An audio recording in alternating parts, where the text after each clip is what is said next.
Доброе утро. Сегодня 25 августа.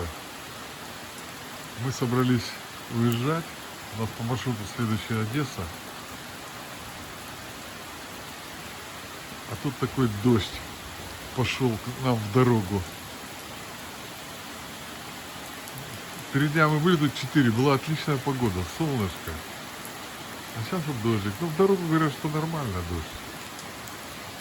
Вот такая вот утро такое у нас дождливое.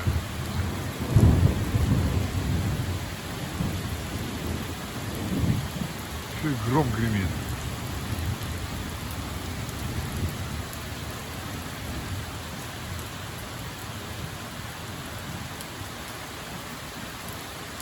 Ну все, пока.